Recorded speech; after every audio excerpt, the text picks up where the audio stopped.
and welcome to Watch What Crappens, a podcast about all that crap on Bravo that we just love to talk about. I'm Ben Mandelker, and joining me today is the wonderful and irrepressible Ronnie Karam. Hi, Ronnie. How are you? Well, hello. How are you? I am. I'm doing very well, thanks. Back in the home studio here after a scare with the fires out here in Los Angeles.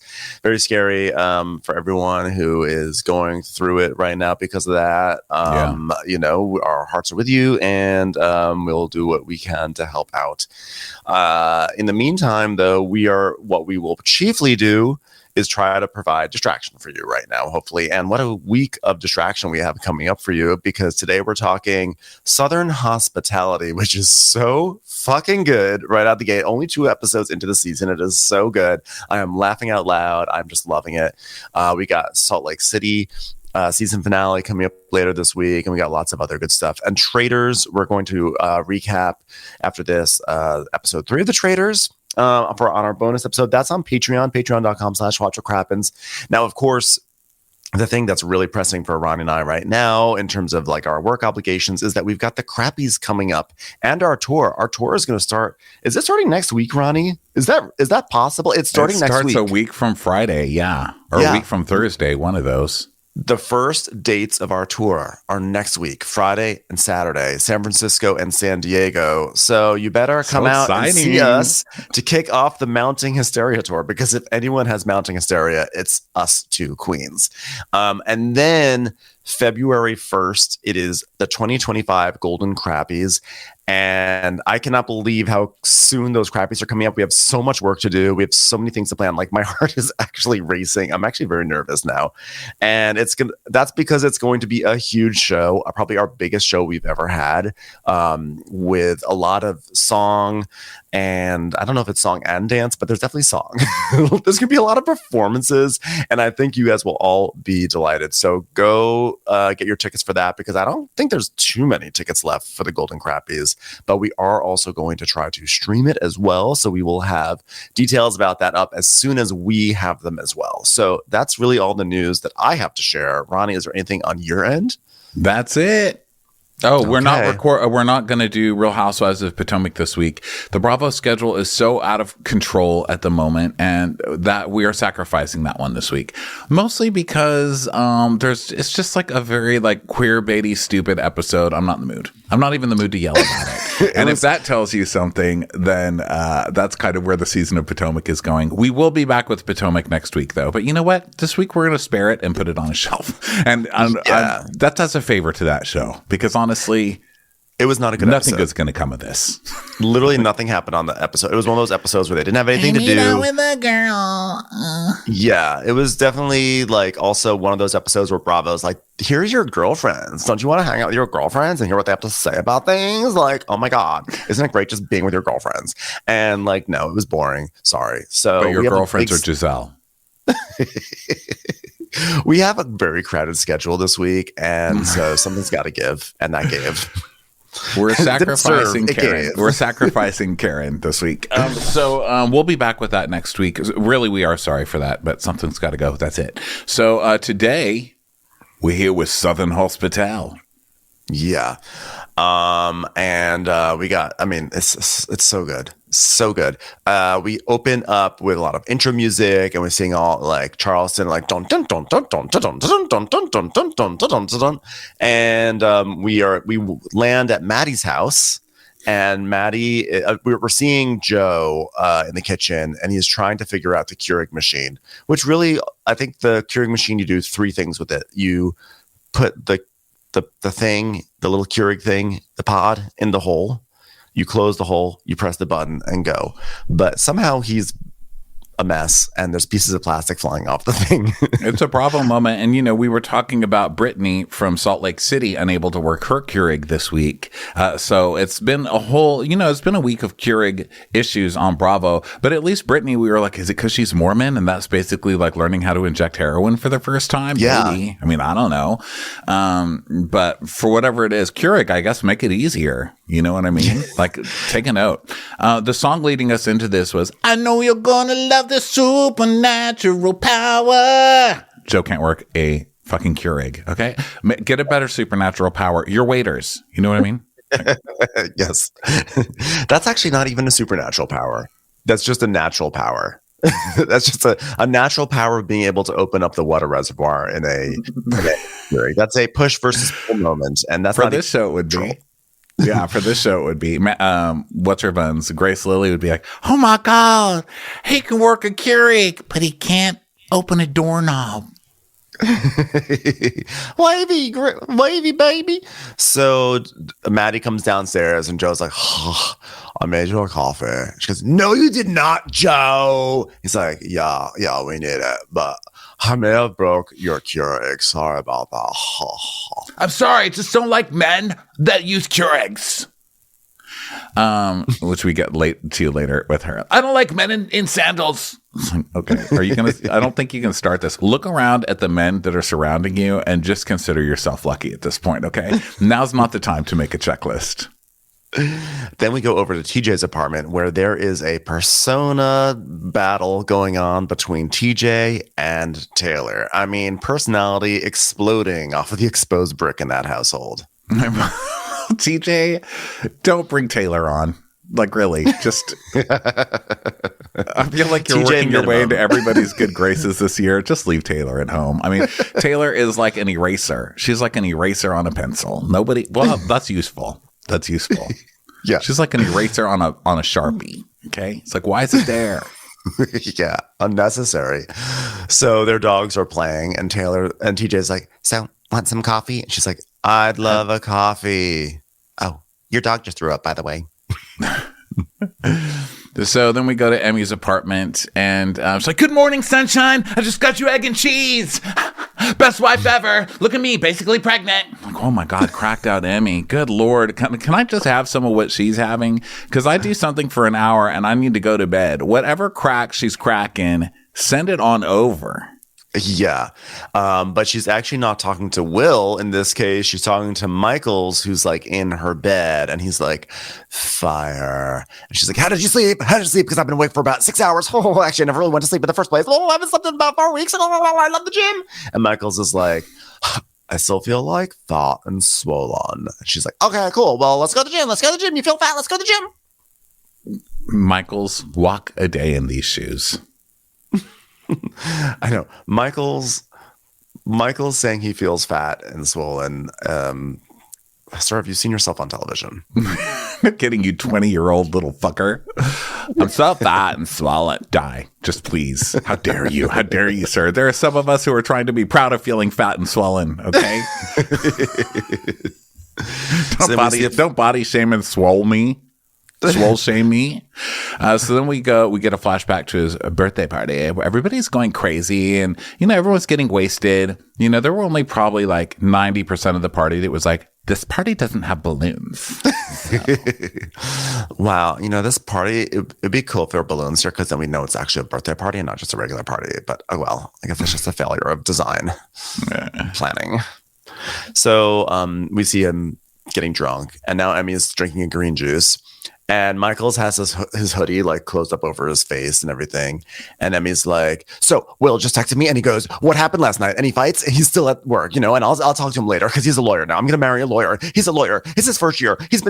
He won law prom. He was the king of law prom. Who invented law prom? Oh, by the way, we got some messages that law prom is a thing. So congratulations, law prom. By the way, I took pictures of you. You look fire. You look fire, by the way. I took pictures of you. You look fire. Also, you were on fire. You were so drunk. You actually caught on fire. Sorry, it's awkward. Need a lawyer from your fire entry? Call my husband. So then... Accidentes? We see pictures of the night before and stuff. And then back to Emmy. She's like, and TJ was just salty. He was like salty as fuck. Because Michaels was making out with that dude at the party. And then we just see a shot of TJ being furious. And it's this is TJ being salty as fuck. He's like, oh, whatever. He doesn't really purse his lips. Like a lot of people when they're salty, they like purse lips. Go, He sort of like lets his lips sort of like, he makes us look like he's like sipping from an invisible glass. He's like, okay. He does a nose scrunch eye intensity thing. Yeah. But, and then he does he looks left and right like a Felix the Cat clock. He's like, okay.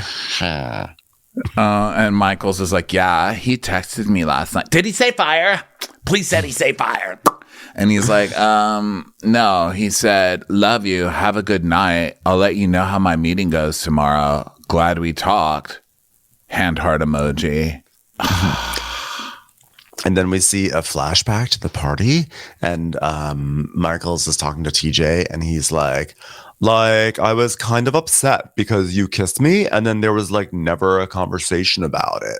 And TJ's like, I was just like, okay, this is what it is. I roll. And Michaels is like, yeah, but I just I would have wanted you to be like, okay, I kissed you. This is how I feel, straight up. Like, that is like something I would have wanted you to do. He's like, yeah. I mean, is this how gay people are now? That you talk after you make out? I mean, listen, I don't think that that's a thing. I think that you're making that up.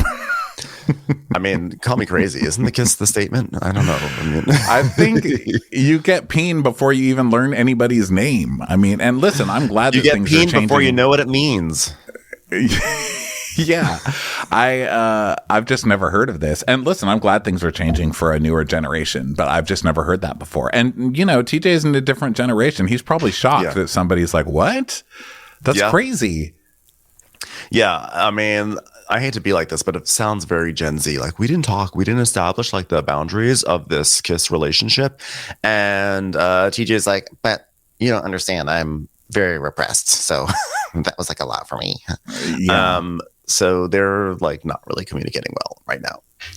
Yeah. So then, like, he's glad we talked, but like what I said clearly didn't get to your brain. And he's like, yeah, it seems like you're just really dumb at this point. Like, get your shit together. I like Michaels, and I hope it works out with TJ and Michaels. I worry about somebody that I have to react the way they want me to in every situation. Like, I get saying, hey, we kissed and it kind of hurt my feelings that you didn't want to talk after. Like, I thought that was kind of weird because I liked you, which he did say, but now it's turning into like an apology. And then, but yeah, you still didn't react the way I wanted. I'm never going to react the way you want. Like, you're just going to make people, I would just make people like this crazy. You know, so I hear what you're saying. I will say, devil's advocate, like, they kiss in an Uber and then TJ scampers out of the Uber and then never acknowledges that this happened again. And Michaels is like, what the fuck was that? And so he's like, yeah, what was that? Like, you just like kissed me. And then it's like, we're acting like that didn't happen. And like, you know, like, what was that? I think that's kind of what he's trying to say. What was that? Yeah, but he's using like Gen Z like terminology of like, we never really had a conversation about it. So we didn't discuss my trauma and how it affected me that night in the Uber when you kissed me. And listen, I am saying that I do get that. I get him having the feeling. It's just like a long time later and they've already talked about it. For him to still be, you know, upset about it is a little, I don't know. It's just a warning. It's just a warning sign. That's what I'll say. It's a pink flag. It's not a red flag. It's a pink flag. It's a beautiful pink flag. It's a red flag warning. Like, I'm learning things from the fire from watching that Fire app all day. It's not red. Okay. Oh, God. It's not pink, but it's a red flag pink. Okay. It's a different color than a pink and a red. So now we go back to TJ and Taylor. And TJ's like, yeah, I'm just like a little stressed out after Michael's party because I just handled the situation poorly and I should have talked to him directly and not just like ignore the fact that we did kiss. And Taylor goes, right. Yeah. Right. Penny pukes again in the corner. She's such a good sounding board. I really am glad she's here. It's just, I love when it cuts to Taylor's face and she's like, right. And then we go back, another flashback to the party, and TJ is talking to Michaels, and he's like, the last thing I want to do is like give you the wrong impression that I'm actually like happy right now. Hold on, let me scowl. Okay, that's better. And Michaels, I just wish you were more. Oh, sorry, I didn't mean to interrupt you. No, Michaels, I want you to talk. I've talked too much. I'm TJ. Okay. I just wish you were more transparent. At the end of the day, you get nothing for nothing, and that's the life of the poor. Because I'd like you, you know? And I had to distance myself from you because of the way I felt. Oh, for Christ's sake, you got a coffee. That's more than I get after a blowjob. You know what I mean? Just thank your lucky stars and drink the goddamn thing. Just tell him to apologize to keep the Starbucks up. Ronnie, I just realized something, and I'm like literally freaking out about this. Like, actually, My heart is actually like racing right now. This is crazy. But I just looked over here to my right, and there is a whole fucking coffee on my desk. Like, I am going to lose my mind. Like, there is a coffee here. There is like a coffee. Like, I literally don't even know what to do with myself. There is an iced coffee. Like, do I say something? Do I tell the barista, like, why are you in love with me? Like, I'm freaking out, Ronnie. Guys, I just got a call from my pants. There is shit in them right now. That is how fucking shitting myself I was over this coffee. I don't know if it's from the coffee or the fact that I'm like literally shitting myself from the coffee, the concept of the coffee. But either way, it's all coming out and it's in the back of my pants. I went to a Taco Cabana one time with a dude I was dating, and I was like, I'm not eating that much today, so I'll just have a soft taco. It's like $2, okay? And he was like, okay, you go ahead and pay first while I'm deciding. I was like, really? A $2? And this was not only someone who knew my name, okay? This man had been inside of me. You got a coffee after a sloppy kiss in an Uber? Jesus, you're like a fucking beauty pageant winner. What are you complaining about?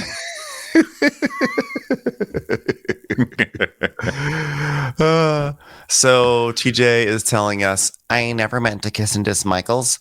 It just was spontaneous and felt right in the moment, and I just went for it. And then what also felt right in the moment was to throw myself out of a moving Uber and roll myself down the hill, past Grace Lilly, and into my bed. And I still have a broken arm because of it, but it felt right in the moment. I mean, it's not like we had sex after. I mean, I would know your name. For example, vacuum. Wait a minute.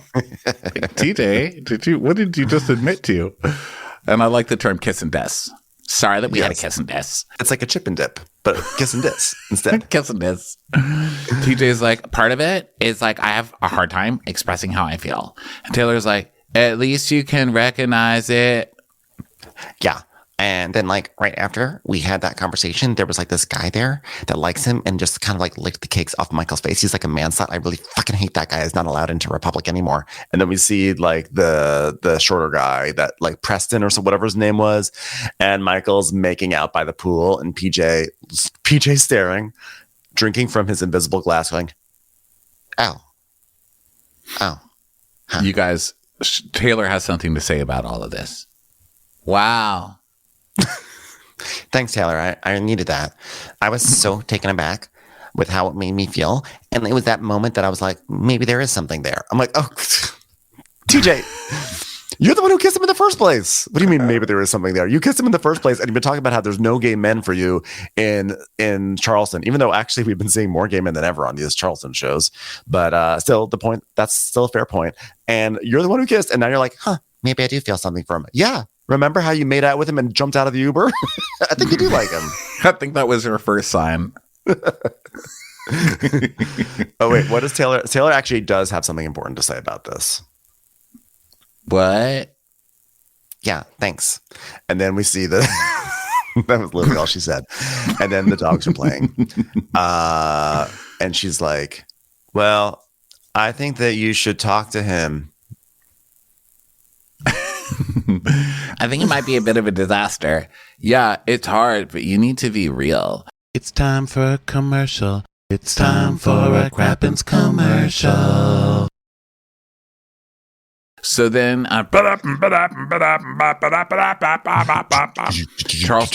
Charleston, and now we're back at Maddie's, and they're talking, and he's like, I'm gonna hungover. She's like, I've seen Michael's hammer twice, and last night with number 3.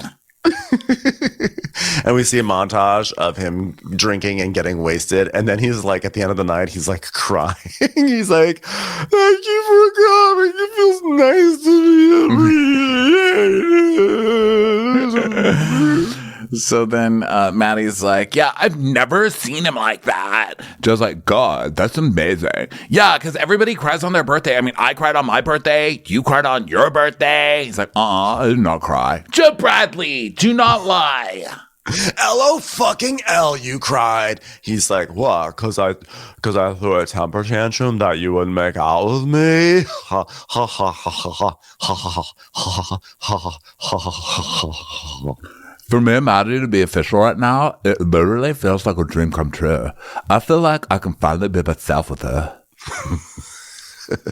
Yeah, I feel like you played this macho guy, Joe, but you fucking cry all the time, you fucking pussy. I'm dating a fucking pussy, sissy, lame-ass girly man. I'm leaving you, LOL, fucking L. By the way, crying doesn't make you less manly, but sandals do. I love it because I can fart in front of her, like, which is such a relief because after you have Nanny's chicken parm, sometimes you need to let something out. And at nighttime, I'll just like take out my contacts and I'll just like flick them. Now, that the farting in front of your lover, I get it. Now, I don't have contacts. Is this a thing that's like, oh, I can't wait to get to the point in the relationship where I can take my contacts out and flick them at someone? Well, I don't know, because that's just wasting money. One thing was farting after you eat something, Nanny's chicken parm. But then the next thing is just wasting your money, you know? Yeah. Yeah, there's like farting is a renewable resource, but like contacts, you have to buy new ones. Yeah. Are they disposable? Well, some of them are. Yeah, I used to wear disposable ones. I still have eye problems because I used to wear my disposable ones and then I would sleep in them for days. You're not supposed to do that. And now my eyes are all messed up. And I'm like, oh, I wonder what I did. So back at Maddie's, Maddie's like, yeah, but yesterday when you asked TJ to talk, you were kind of aggressive. I mean, we were all like, whoa. Like I looked over and then they were like, whoa. And then like the balloon guy was like, whoa. I was like, holy crap. Whoa, Joe. Whoa. Yeah. But like him being so concerned and saying like Joe is not a good guy for you, like that's bullshit. Like it was also kind of pissing me off that you were being so like buddy with him, you know? And she's like, oh, come on, Joe. It's so petty and stupid. You can be friends with someone and still have boundaries. Obviously, you can't trust him with your like to the grave shit, but that doesn't mean you can't be your friend, Joe. Yeah, but it's like constantly talking shit around this town. And there was that one rumor. Remember that one rumor? And then we see a flashback to the boxing gym where Joe's with Austin and Austin's, Joe's got some weights in his hands and Austin's got a log. And Joe's like 3 or 4 years ago, TJ spread a bunch of rumors. You were gay. And Austin's like, yeah, he used to tell me because I used to kick it with him around that time. And he was straight up telling me that you were gay. I was like, bro, can we stop talking about a guy's weenie and beans? I'm literally cooking weenie and beans over a trash can fire in a can. Wait, I'm confused. He was straight up telling you that I was gay. So he was saying he was straight and I was gay. No, bro. Hold on. Let the log explain it to you. Okay, here's the log. The log says, straight up is actually an expression. It's also a song by Paula Abdul. Oh yeah, I slept with her last month. Okay. Now who's gay? Wait a minute. So Joe's like, after I heard these rumors, I went to his house and I was like, why the fuck would you say that to people? And he said, I would never say that. I would never tell anybody that. I promise you, I didn't do that. And I'm a very trusting person, but now I'm paying for it. Dun, dun, dun, dun, dun. He's just a cold-hearted snake. That's what I've discovered. And Maddie's like, oh, 3 years ago, everyone was talking about the rumor. So, of course, I kind of believed TJ when he told me that Joe was, like, flirty or, like, what's the word? Gay? No, she actually said fruity. Oh. So I believed him. I believed him when Joe said he was fruity. I mean... But wasn't this... Am I still allowed to say fruity? Is that like something that like in the past 2 weeks we've had to stop saying? The rules are always changing. I'm like, I love that Charleston still doesn't know they can't say fruity. Like it's just coming to them. It's just getting over there. It's snail mail news. But like was this, are they referring to like when Southern Hospitality first came out like 3 years ago, 2 or 3 years ago? And like I think a lot of people on the internet were like, Joe's like... People were speculating about Joe's sexuality back then, if I remember correctly. So, like, to pin it all on TJ, I mean... I believe it. Yeah. I mean, I believe TJ said messy ass TJ was doing. He's messy, but I'm saying, like when he says, when Joe's like, oh, that one rumor, as if, like, it was something specific, like the time that Joe went and took a goat and threw it off a cliff and then burned down a tree or something like that, which I really shouldn't be referencing that. I guess it must be top of mind that that's what the reference I decided to make right now. But but the rumor's just like, remember that one rumor that you were gay? I don't know. I just love it's such it's like he makes it sound like it's this like very specific like awful thing to be said about him. And it's just like, oh, that people thought you might be gay. Okay. Well, listen, it was very destructive because Maddie thought he was fruity. And so she became a fruit fly instead of being his wife, which she tells us now. That is the reason that I didn't hook up with Joe for a very long time. It's just, I am very homophobic. And I was concerned that I'd be hooking up with a gay man. It was not cool. So Joe's like, yeah, he makes you feel like you could trust him. And then he like just rolls out of Ubers. Like when I told him about the Luann thing. And then we see a flashback where TJ's like, I am 99% sure that he slept with Luann. He's like, whoa, bro, what happened to Brokaw? So he's like, that's when it hit me. TJ's the one that's telling people that I'm gay. He's like the mouth of the South, which, you know, would fit me better if I was gay. God, kind of wish I was gay. TJ's like, given that I am the mouth of the South, what does it take to get some dick in the mouth of the South? Come on now, guys. Help me out. No kidding. So then Maddie's like, yeah, but obviously I slept with Joe and I sleep with Joe and he likes pussy. So yes. You know, you just aren't addressing the elephant in the room. Wait. Where's the elephant? It's an expression, Joe. L-O-fucking-L. So then we go to Republic, where everybody puts on their shirts outside walking up to work. I don't really... Yeah. Can you put your clothes... I mean, listen, you all work out somewhat, so that's good. But why do you only put on your clothes outside as you're walking in the door? Yeah. It's weird. It's a strange, it's like they just must hate those uniforms. They have to wear like a lot of white polo shirts and white button down shirts today. So maybe they just didn't want to wear that. They're like, we want our colors and our florals. So they're all showing up and saying hi to each other. And Molly is there.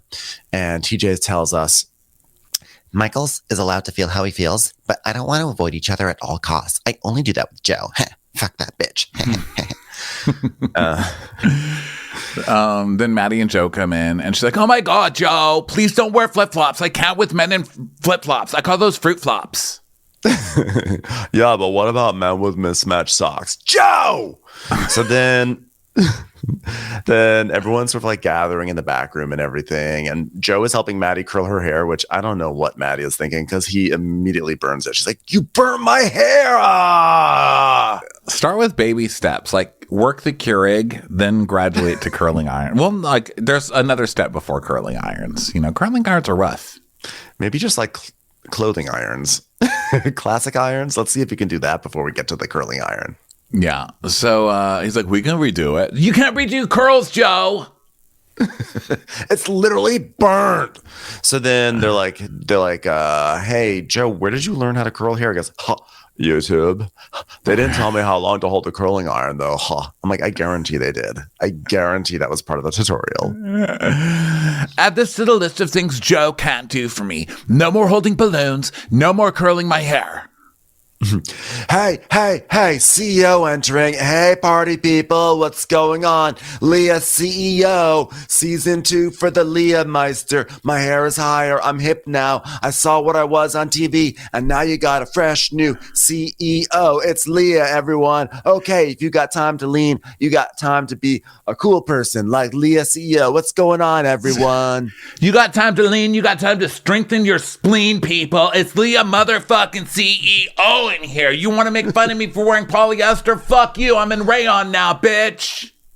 You all thought I was fired. I went back to Vegas. Guess what? That's wrong. I got locked out of my house last week, and I spent a long time dealing with the locksmith, but now I'm ready to shoot this motherfucking show. Leah CEO is back. Michaels, how's everyone doing, buddy? How's everyone doing? Let's talk turkey. Let's talk the game. How's everybody doing? Who's on fifth? How's Austin behind the bar? Log guy. Tell me about it. Go. People want to fuck him. Do they want to drink what he pours into a cup? Don't fucking lie to me, Michaels. I'm looking you right in the eye. Look at me and tell me. He's like, he's pretty rough. So good like answer. Fuck that guy. Burn that guy at the fucking stake. We don't need any more. Listen, we've got enough mediocre people in a fucking mustache. Let me guess, he has a fucking Harry Styles tattoo on his goddamn chest. Get rid of the fucking loser. Okay, but I kind of want to have him train on VIP service tonight and have Brad come and join him a little bit. Maybe. You know what I'd like for the economy not to be in the fucking tanker, Michaels. That's what I'd fucking like. But guess what? Cheese sticks weren't built on fucking dreams, okay? You know what? When a new employee starts at motherfucking Republic, we always want to see what they're capable of. And guess what? You all are capable of nothing. Without me, you are nothing. Always remember that, okay? Because if I'm not here, you're not anywhere. So it's always fun and always nice to try out people in different positions. So get into your position, people. When I walk out of the room, do you just turn into a bunch of fucking pods? Because I'm fucking life-bringing in here, people. You're welcome! Now marry some goddamn catch-ups. And do me a favor, Emmy, get these girls a whole bunch of new dresses. Y'all look like erasers. Did you make an eraser reference earlier today? Because it's in my brain. So basically, from all that, we learned that she is going to move Brad to VIP service, where he doesn't have to, do as much things as like put vodka in a cup and shake it with an olive. Because that was like the big complaint that they showed when he's like, yeah, he's not great. And then they showed the clip of the girl being like, oh my God, this dirty martini, never going to order it again. He's like, ugh. It's vodka with a tiny bit of vermouth and an olive, bro. I know, seriously. How do you not know like just the basics before you start your fake bartending job? So then now Leah has left and Brad and Emmy are discussing how their 40s aren't that far away. And then Brad's pointing to TJ like, ha ha ha ha, ha, you're old. And Brad's like, I know it's not that far away. And TJ's like, relax. Okay, would you please? And Mandy's like, wait, were we all born in the 90s? And Brad's like, Michael's wasn't. And Michael's was born in 2002, which is really disturbing. He was born after I graduated from college. I don't like that. That man doesn't even know what it's like to go through an airport security without having to take off his shoes. Like, he doesn't even know that used to be a thing. Yeah, he doesn't even know that was what life was like. He doesn't understand that there was a life before Friendster. Actually, he doesn't remember a time when you could bring toothpaste onto a plane. That's crazy. So Emmy's like, well, Will was born in 1994 because in 1994, the gods looked down and said, a new lawyer has been born to this world. And here he is. Yeah, that's also the year that Justin Bieber was born. When he got engaged, I was hysterical. Molly's like, me too. And TJ's like, would you have planned his wedding? And Molly's like, I would have sabotaged it. And Molly tells us, not only I love Molly. Is it too soon to love Molly? I also love Molly's that great. Other Missy, like Siobhan or whatever her roommate is. Yeah, Siobhan. She came out of nowhere. So she's like the not Lacey Chabert. She's like the doesn't matter. I can't think of it. I swear to you, she's the girl last year who said that she made out with what's his buns? That's Sammy. Maddie's boyfriend. It's different. It's different. Same face, same teeth. Yeah. Same category of person for sure. Yeah. So Molly is like, not only am I a bartender at the hottest club in Charleston, I'm also an event planner at one of the hottest event planning firms in the city. And I come from a successful family, but I honestly make it a priority of mine to never come off that way. Everything that I've built for myself is completely Molly Moore. And not even my father, Benjamin, and his Pink Dynasty can take that away from me. You want to get my color? Just try to match this. Not even my Uncle Michael and his crazy liberal documentaries can take away from my success. So we see pictures of her family on the screen, and they're like, we have a private jet. So, and then we see pictures of her on tropical vacations and wearing like lots of flower dresses and stuff. And she's her like, Aunt Mandy on TV. And here I am, building a new persona for Molly. Bustier by Bustier. It's like, you go, girl, you go. So then back to Republic. Emmy's like, so is that what you do in your free time? Like stalking Justin Bieber? Is that why you're so tired? Am I right? Guys, did you hear that? It was a good one. And she's like, bitch. Molly's like, I've been at Republic for almost a year. From the minute I started, Emmy's made me feel pretty uncomfortable. 3 weeks earlier, Molly's trying to have a conversation at a restaurant with Emmy to be like, hey, I'm just like feeling like I just don't connect with you. I connect with everyone else but you. And Emmy's phone starts to ring. She's like, hold on 1 second. Okay, I just got a text alert. Yes, they fixed the squat machine at the gym. Sorry, I'm subscribed to gymalerts.com. So Emmy's like, well, I was a party planner for a year, don't you? She goes, oh, were you? And then Brad goes, yeah, but she didn't pay you. Ooh, dun dun dun dun dun dun dun. And she's like, Emmy's I would literally. She was an intern, right? I don't know. It sounds like she was an intern or she's just doing free work. But she's like, I would literally run here after working 12 hours. I would run here and like work all night. And Molly's like, yeah, that's what I do, but I get paid for it. And Emmy's like, yeah, I'm always an insecure bitch.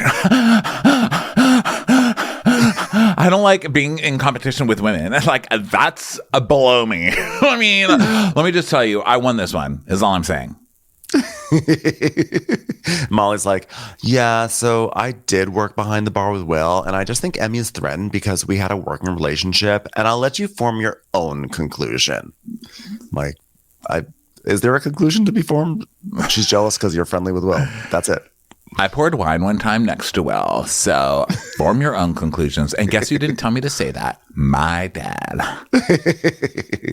So now it's time to be at the club, and everyone is like, the music is like, and Brad is doing his usual flirting with Lake. I just feel like they're not giving Lake the proper treatment that everyone else has had. She just sort of she's been inserted onto the show without, I don't seem to remember there's been a moment of love.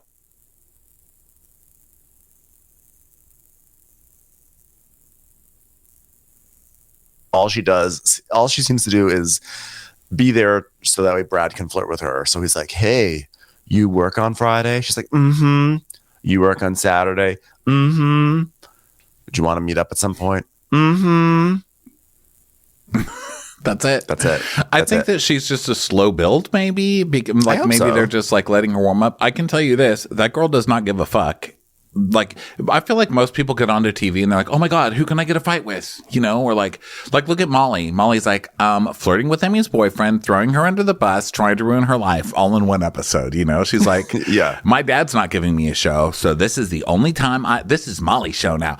But they're like, Lake, let's shoot a scene at your house. She's like, mm-hmm. Like, okay, Lake, just be you. And she lies in bed and eats. Now, yeah.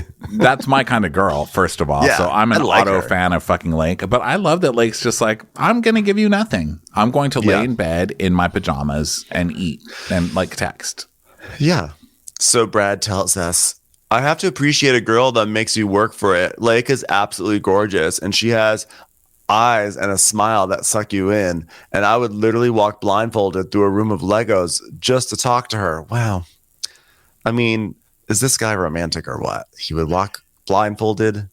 Well, I hope he also, I guess the implication is also barefoot, because to walk blindfolded with shoes on through a room of Legos is really actually not much of a sacrifice.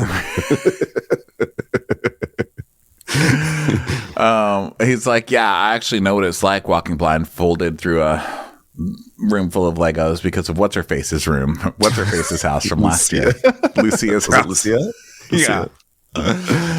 So he's like, yeah, I have to work for it. Oh, please. So then also I'm protective of Lake. I want him to leave her alone because he's a douchebag. He's like a known douchebag. We saw how he was with Lucia last year. I did not like that. And now he's coming on, and this girl's like 20. So please go away, you know? And Brad is also just like not interesting.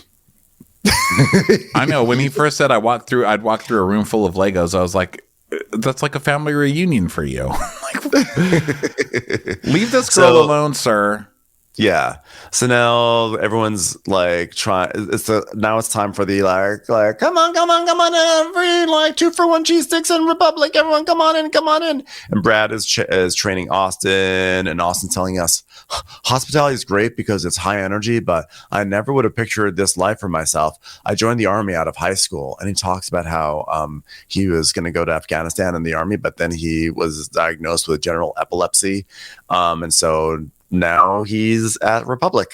So welcome. I don't know. So I really am not trying to be like callous or dismissive or crass about this, but is that like okay if you have epilepsy to be in like a club where there's like strobe lights going off all the time? Like I'm not trying to be like snarky about it, but like is this like the best environment? But I could be totally wrong. There may be like it's fine, but I think maybe it only bothers some people. Yeah, I would hope, because that's really putting yourself into the lion's den there. It's like, oh my God, why is that guy twerking all the time? What is he doing? So then we go to Austin in the confessional, and he's like, yeah, I love helping people and giving to others. So that's why I like serve alcoholics all day. It really, really, really gets to that part where I can just help people. You know what I mean? So like Republic is like the big league. So this is like the start of a beautiful chapter for me. Being able to serve a martini with all 3 ingredients incorrect to someone wearing a Bass Pro Shops hat, that's like the big leagues. So then we go back. I love all this working in the restaurant stuff, by the way, because half the show is them actually working in the restaurant and being like, oh my God, table 5 is like, I'm over it. And, then we get people gossiping at the bus station, which I really like. So then Michael checks in on TJ at the bar, and TJ's like, did you recover from your birthday? And by that, I mean face swapping with that random. I'm just kidding. I don't really care. How was it? Yeah, it was fun. It was fun. I'm sorry. I'm still looking around the room. So just stand there awkwardly while I do. Can you focus on me? Can you eyes on the prize over here? Okay. I know you're the mouth of the South, but you're the eyes of the left and the right. Come on, focus on me here. And so then TJ's like, so do you want to go on a walk or get dinner and like talk? He's like, yeah. I was like, what? If someone said that to me, I'd be like, ew, no, sorry, I'm busy.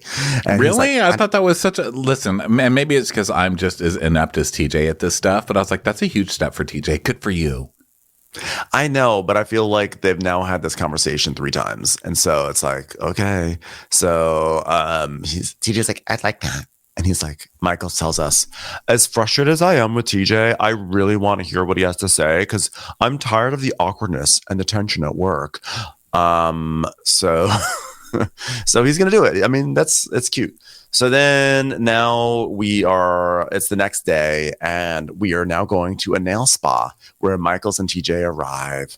And this is their date. Yes, supporting gay culture. I love their life. Now, if he had said, if TJ had said, "Can we go on a mani-pedi?" I'd be like, "Yes, absolutely," but not a walk. Yeah, but I just love that. I love this for gay culture that they're like, let's show the first gay date at the petty place. So, TJ's like, so how are you feeling? He's like, tired. You want some wine? No, because like I don't think I should be drinking for like 2 weeks. Did you have fun at your birthday? And by birthday, I mean where you were making out with that slut. I mean, I'm just kidding. I wouldn't say that. Yeah, it was fun. Okay, yeah, I feel like it was a good time, except for the part where you made out with someone else and I sat in the corner and I looked around. Yeah, it was fun. I feel like, by the way, after our talk, like I look up and a guy's like licking cake off your face and I'm like, disgusting. That's rude. Like, who would do that? By the way, I brought some cake. If you want to put it on your face, I can lick it off your face. And then we see at the party that he told Molly, I guess I deserve that. So he's like, yeah, I was like just in complete shock. And that's when I realized there were feelings there, like emotionally. So, okay, I can only look around the room so much. I feel like, okay, 10 minutes has passed. Okay, literally a week has passed. So are you going to say something or? I have something to say. Okay, what are you going to say? I don't really know what to say. Oh, well, that was a misleading thing to say.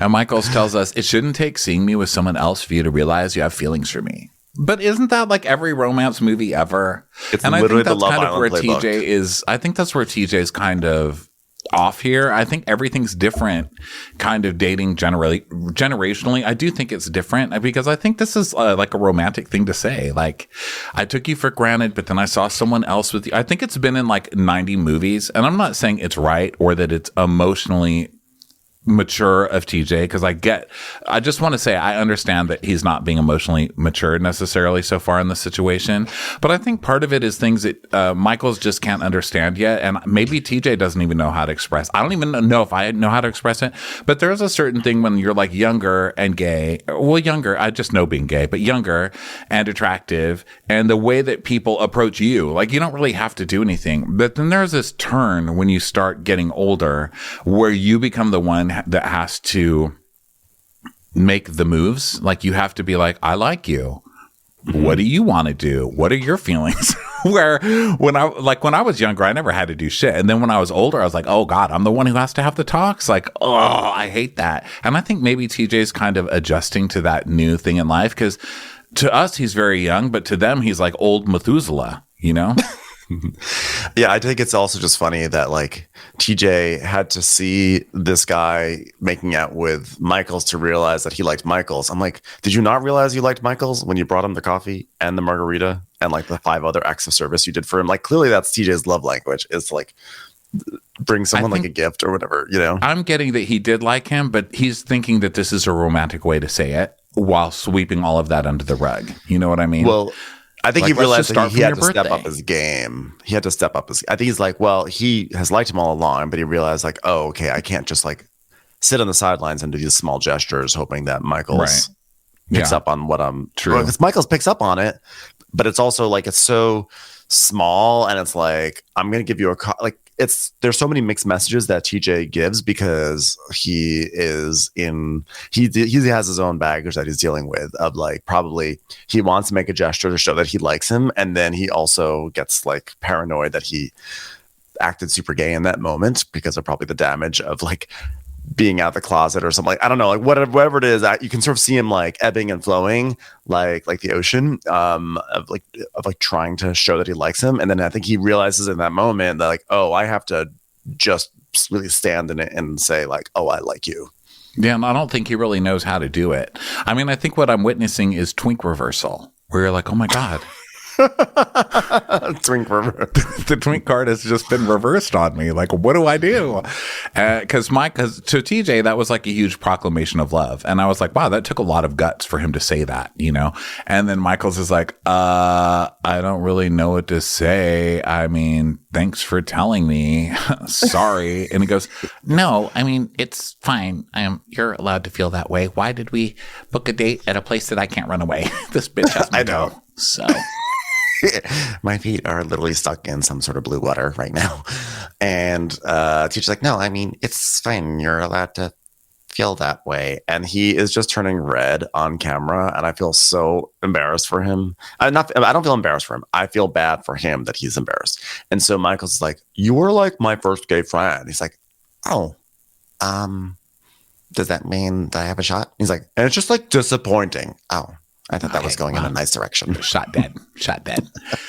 So this was kind of a touching scene. It was weird. I loved it. I really loved it too. And it was nice to see it. And it was nice to see TJ kind of going through all of that on camera. You know, it was weird and nice. I liked it. But we also never get to see this from... We never get to see this from our gay characters. We never, ever see them. They're always sort of sidekicky. And we never get to see them experience the highs and lows of like falling for someone or just dating someone. Like every now and then they may have like a love interest who sort of like pops up as like a side thing, like TJ's like date that the guy he was seeing last season. But at most we may get like talk about like how hard it is to be gay and, you know, like what we saw from Mikkel the first season of the show, like, and he talked with his dad. So you might see that, but we never actually see gay people on Bravo, or gay men, I should say, having like 3-dimensional real relationships. Yeah. Hello there. This is a 2-part recap. Okay. This is the end of part 1. So thank you so much for listening to this. Just come back a little later for part 2. Watch What Crappens would like to thank its premium sponsors. Ain't no thing like Allison King. Our way is the Amber way. It's always automatic with Ashley Auto. Ashley Savoni, she don't take no baloney. Put your hands together for Carly Clapp. Catherine DiBernardo has our Hardo. Get on the right foot with Chrissy Offutt. Dana C. Dana Do. She's not just a Sheila, she's a Daniela. Etchels! Aaron McNicholas, she don't miss no trickolas. Jamie, she has no last namey. You'll never hide from Heidi Eleanor Jones. I go, you go, we all go for Hugo. Hava Nagila Weber. Know Your Worth with Jason Kurth. We could all learn from Jennifer Kearns. She's our kind of mess. It's Jennifer Messer. Sip some scotch with Jessica Trotch. Knock, knock, knocking on Katie Manock's door. She's our favorite streamer, Caroline Peacock. Kristen the Piston Anderson. Get a bee in your bonnet with Lacey B. Bringing the funk, it's Leslie Plunkett. She gets a name from us, it's Lindsay D. Let's give a kisserino to Lisa Lino. Fresh as a daisy, it's Maisie McHenry. We love her on the rocks, it's Melissa Cox. Megan Berg. You can't have a burger without the Berg. This is Living with Michelle Vivian. I love ya, Olivia Williamson. Tastier than Flanderson, it's Rachel Manderson. Have a heck of a time with Rebecca. She sure is swell. It's Raquel. Yes, we canna, it's Savannah. Cast a spell with Shannon Spellman. The Bay Area Betches. And our super premium sponsors. She's VVIP, it's Amanda V. Somebody get us 10 cc's of Betsy MD. She's got a leg up. It's Beth Ani. We're taking the gold with Brenda Silva. Don't get salty with Christine Pepper. Can't have a meal without the Emily Sides. Nobody holds a candle to Jamie Kendall. We got our wish. It's Jen Plish. She's not harsh. She's Jill Hirsch. She's a little bit loony.